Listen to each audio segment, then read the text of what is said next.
as the tournament goes on. Barca, the follow-up ban to finish off that first phase. Keep in mind, CFU on the blue side, Onic on the red.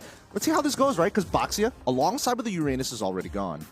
Yeah, they are, and this is already going to change the course of what we saw from just the last match. And like I was saying too, even from, if you guys have been tuning in with us from wildcards up to even MWI, you can already see that in a first match, some of those different picks coming through, and that's going to be the case here, it looks like, even so. So first priority, I guess, while we wait for this last ban over from Onic, is going to still be what? I mean, the fact that you, okay, well, they go with the Arlot ban. So what do you swing here? Interesting. TFE has a Rush Kimi option, Rush 1-1 option, considering the Lancelot, Fanny, Farsa are all gone. You go Kimi or 1-1 for your first pick. They can go Kimi or 1-1 for their first pick for sure. They could also go for the Kalia if they really wanted to. They kind of want to play a more pickup style of composition. The Arlot really feels interesting, right? Because I know that Wadu plays it for sure. I'm pretty certain that it fits Boxy's style of like pickoff as well, but we're going to start things off with the 1-1 as a strong opener for CFU. It's going to deter Onic from actually looking to play those tanks in the first place, but I think that's what CFU want. Yi Shin finally gets let through, and now this is where things are going to get interesting, right? Because you have this jungler who's ultra fast, super fast farmer, is able to open up that map. Do you want to pair it up with the Zitian now that we see that Farsa is off? That'd be a great compliment to a YSS if you go that way, you know? Not only does it give you an advantage just with map pressure, but like you mentioned, you can do quite a bit speed and rotational wise too, but they'll go with the Phoveus for now for Onic. See what the response from CFU is. CFU, they'll be able to get their mid laner before Sans can get theirs, and I think that's one priority they really want to put a lot of focus on, considering they banned the Farsa. Yes, you could say it was a setup for the 1-1, but in the bigger picture, it's also a targeted way of them being able to tell Sans, you're not going to be on someone who can set the tempo a lot. Maybe you'll be a little bit more utility. We want priority in our mid lane first. I suppose, but then there's also like the gamble of, if we take Zitian, you won't have access to it. You don't get that compliment with Yi Shin. What else is really left on the table in terms of mid lanes, right? I'm thinking like Yve along those lines, but even then, I know Sans' pool is extremely deep, but a lot of these heroes have kind of phased out of the meta, keeping the mid lane really, really strict in terms of what the meta demands of it. We see the Fredrin, we also see the Kalia. I'm not seeing enough damage from the side of CFU just yet. Yeah, it's like they're waiting for the mid or the late game on this one. It's really going to be dependent on what they end up with in the mid and what Onic ends up with, but yeah, it seems like Onic can scale relatively quicker. No mid lane picks yet. They go for the Badang instead. Nice-oo. I like what both teams are doing. They're kind of just they're waiting to see what the mid lane picks are going to be for both sides, and that's what I'm saying. It's an interesting transition that we see from match 1 and now match 2. But nonetheless, I feel like both teams have that. You know, yeah, the YSS has great damage too. You're able to kind of disrupt things with the Badang that gets locked in. But just like we saw from Kalei in the previous matchup, your pickoff potential is going to be good. But like, you know, Gideon mentioned, your 1-1 needs time to build up, and then you have the whole, you got to be able to proc to the weakness points to be able to get the crossbow of Tang off. So how do you round that out? How do you round the damage profile out? And that's why I think the mid lane picks are so important. And we're going to see more mid lane picks probably banned out in the second phase. Yeah, Onic taking away this juice in. This is actually one of the favorite picks of CFU Gaming in the mid lane. If it would have been paired up with a Kalei and Fredrin, that means, yeah, they won't have a lot of damage, but they will have a lot of pressure, which is what CFU likes to play when they have the juice in their mid. Yeah, but then we finally get to see signatures get to be banned out. I mean, there's just so much targeting towards the mid lane, which is now starting to be a little worrisome, because in terms of like raw scaling, like, oh yeah, you can sustain forever, but if you don't have the damage, you're eventually going to die anyways, right? Yeah. So I want to see how this really plays out, right? CFU, they decide to get rid of the Eve. Now we go back to Onic. At this point, Zitian is almost guaranteed on their side, assuming that CFU doesn't ban it. So do they want to start diversifying in terms of what in their picks and bans? I personally feel that, hey, maybe get rid of some high-profile damage-style EXP laners. Okay. Onic bans out CC, and we'll see if it is the Zetian that's banned out here from CFU. This is interesting because I feel like this is maybe the most tested that the mid lane hero pool is going to be so far. So I'm really like sitting here as a mid laner myself. I'm like, what What are they going to pick? Yeah. What is it going to be? And at that point, although there is still one pick that Onic can go for, they can still put a Kimmy in the mid lane. There's enough room for it. With how Kalea and Fredrin usually play around the center of the map, that's one of the scenarios where we see the Kimmy picked in that slot. Either that or we'll end up with the likes of Lilia and Zask as a matchup in the mid lane. That's true. I think that it is. Oh, they're opening the question up to everybody, right? Yeah. So now CFU and Onic, they're gonna look at this as like, man, Onic, they kind of don't want to get Kimmy on their side. Zetian works out in their favor, but instead they go for Lunox. They go strictly for somebody who doesn't really force out lane priority, has one of the best late scaling mid laners in the game so far. Wait, sorry, is there an option that this Lunox might actually go gold instead of mid? What does that matchup look like? There is a possibility. I think their damage profile does allow for it. And then you don't have to worry about taking Purify because you have iframes to work with. I think there's a possibility there. There is a possibility there. So that's the flex. That's could possibly be a new flex. And CFU, how do they respond to this? They still need their mid laner, obviously. So they go with the Kimmy and they get the Edith. Wow, such a strong standardized composition coming in from CFU. Love it, love it. And they even got their own chant going. The Sharks are hungry. And let's see whether the Sonics are able to kind of stand their ground here, right? They basically got their potential flex here. I don't think there's any good mid laner at this point, unless they want to go back to like good olds like Loyi and stuff like that. Valentina, but there's not a lot of good ults to work with other than Edith and even and the Tsunami Slam, of course. But even then, it's like, man, how are we going to fight for priority in the first place? Because Lunox plus Zetian plus the Badang, Lunox versus the Badang, it's going to be a bit of a struggle, especially against Kimmy Kalea. Yeah, a Lunox gold lane, and I think the surprise is the CFU showed up. It's very CFU. They can actually stretch out team fights that the old-based composition of Onic might struggle a little bit. However, there is the Yizan Chin on the side of Onic that CFU really greatly need to respect. I will be enjoying this. Gideon, Naisu, you guys have more time to expound. Thank you, Ranmar. All right, so now our second best of three is about to kick off here. Onic ID facing off against CFU, and you heard it 2 times. Hopefully the mics picked them up, because that battle cry is actually kind of sick. We got to ask them about that. It's closer to us, man. I would be actually really impressed with the audio engineering if that doesn't come through. Again, it's so loud for us here in the studio, but again, can't wait to watch this kickoff.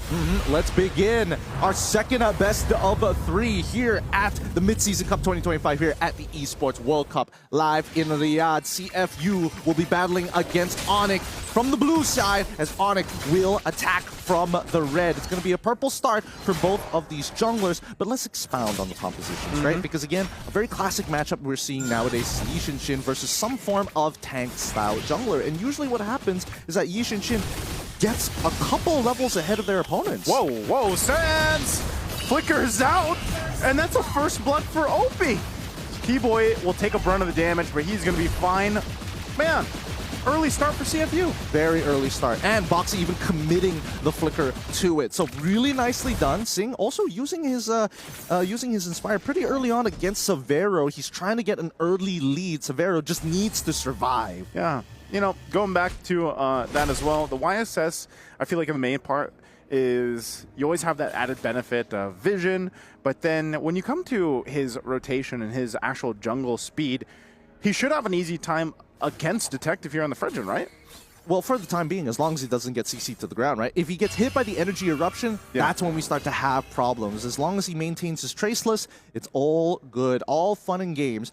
But now with the changes to the jungle, that it takes a little bit longer these days for these camps to respawn, there's a bit of dead air after the clear. And that's where mid suddenly becomes a huge priority. And CFU, they're ready for this, right? They've got Detective in position. Hopefully, Sans opens up the map, sees it, and now Keyboy getting attacked. Okay, Keyboy going to go ahead and slide on out. He's fine. The rest of the team's going to respond, though. Kyrie will take a couple shots off, but again, that's a Fredrin. The turtle's up, though, so this is where we get to see how they play this out. As they get in position, you expect the Fredrin to have control of this. It's CFU that's actually going to zone out Onic from this first objective, and it looks like that's going to be secured for CFU. Sands, once again, will find himself pretty low. Look how aggressive Opie and Detective and everyone else is being. They're going to force him off the purple buff. They go in. Keyboy falls. They get another. It's a double for Wadu. CFU knows the enemy, and they'll go ahead and duke it on out on this side of the jungle. A triple already for Wadu.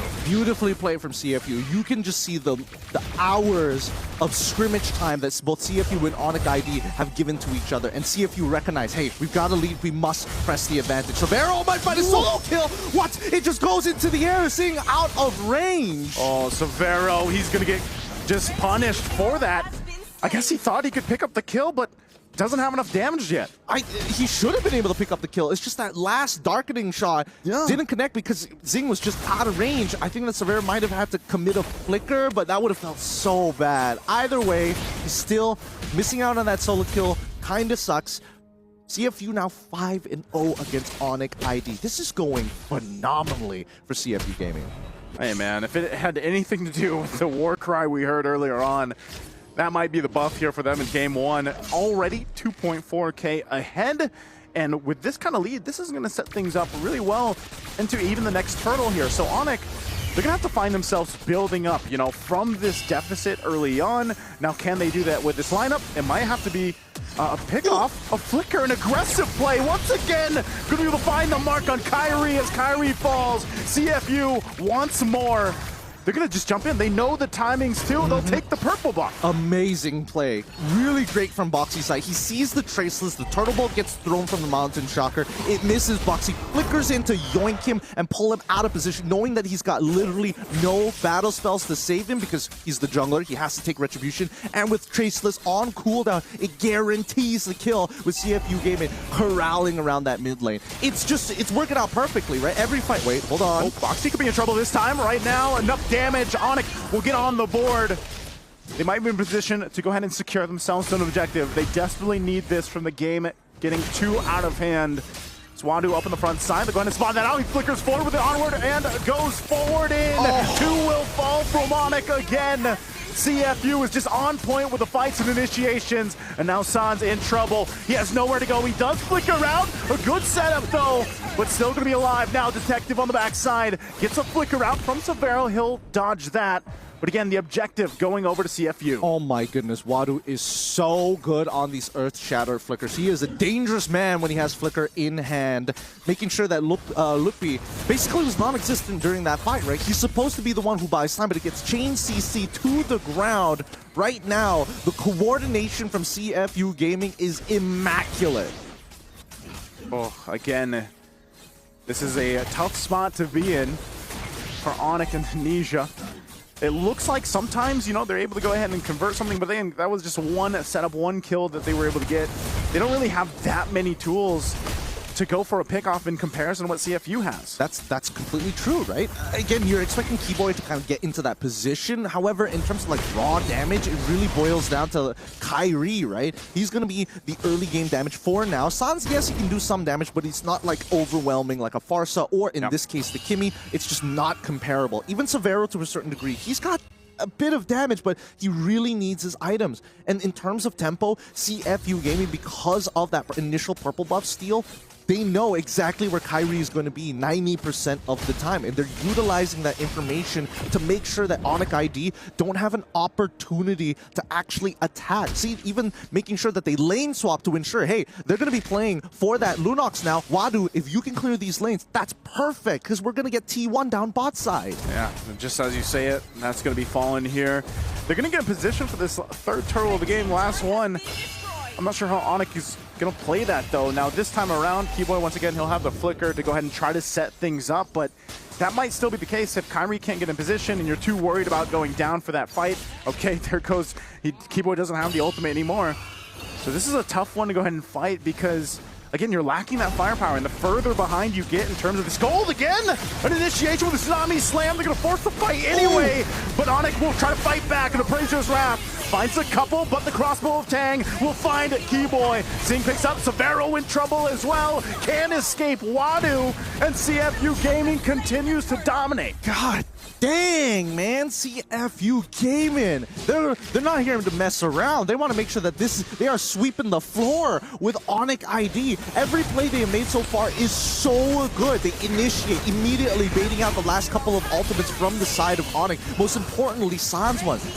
The Fury of the Phoenix is such a powerful tool when you engage, but it's also a great disengage tool. However, at the end of it, Sing was able to get into that crossbow of tank form to apply massive amounts of damage to Onic ID, especially pre-8 minutes. So at this point, with a 6.8k lead about to turn into a 7k lead, CFU Gaming just need one more fight and one more tower to break into the 10k bracket. This is insane of a lead and a start for CFU, but a phenomenal one at that. And Wadu has been locked in the entire game. Every single time he goes for that setup with the, if his flicker's available or not, he's on point with the air shatters. Now they're gonna fight in between the two turrets, forcing a flicker out. Tsunami Slam, easy pickup, Loopy falls. Meanwhile up top, Kyrie has no choice but to push in that tier 1 turret. They need something and anything, because right now CFU is taking everything. Tier 2 is gonna fall in the mid lane as well. Everybody quite low from Onic.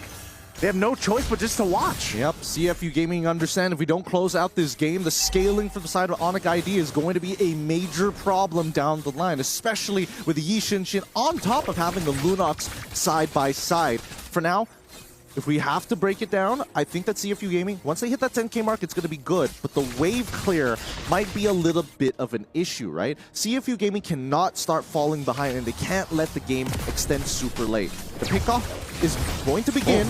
Again, using tempo. Look at this. Wow, traction pulse into Tsunami Slam. Able to find one. Keyboy will jump in, but it's just way too much damage. Overloading Onic as another pickup here for CFU. And the Lord is up. Perfect timing. They're all up and alive and healthy. They'll make their way to the Lord. Yeah, CFU Gaming making sure that every interaction with Onic is a winning interaction. That's how this composition must progress forward. And Onic just starved out a lot of their resources. Divide and Conquer, says CFU, as they take this Lord while breaking the Holy Shielding.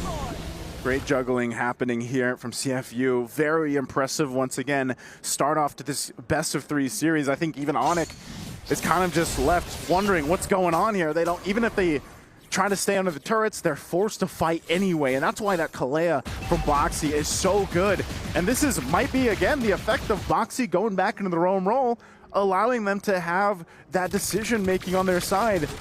And what a great showcase it's been so far. I think we really just, unfortunately, Onic ID just doesn't have much of an answer to the early game. They just needed to not interact, but CFU Gaming said no.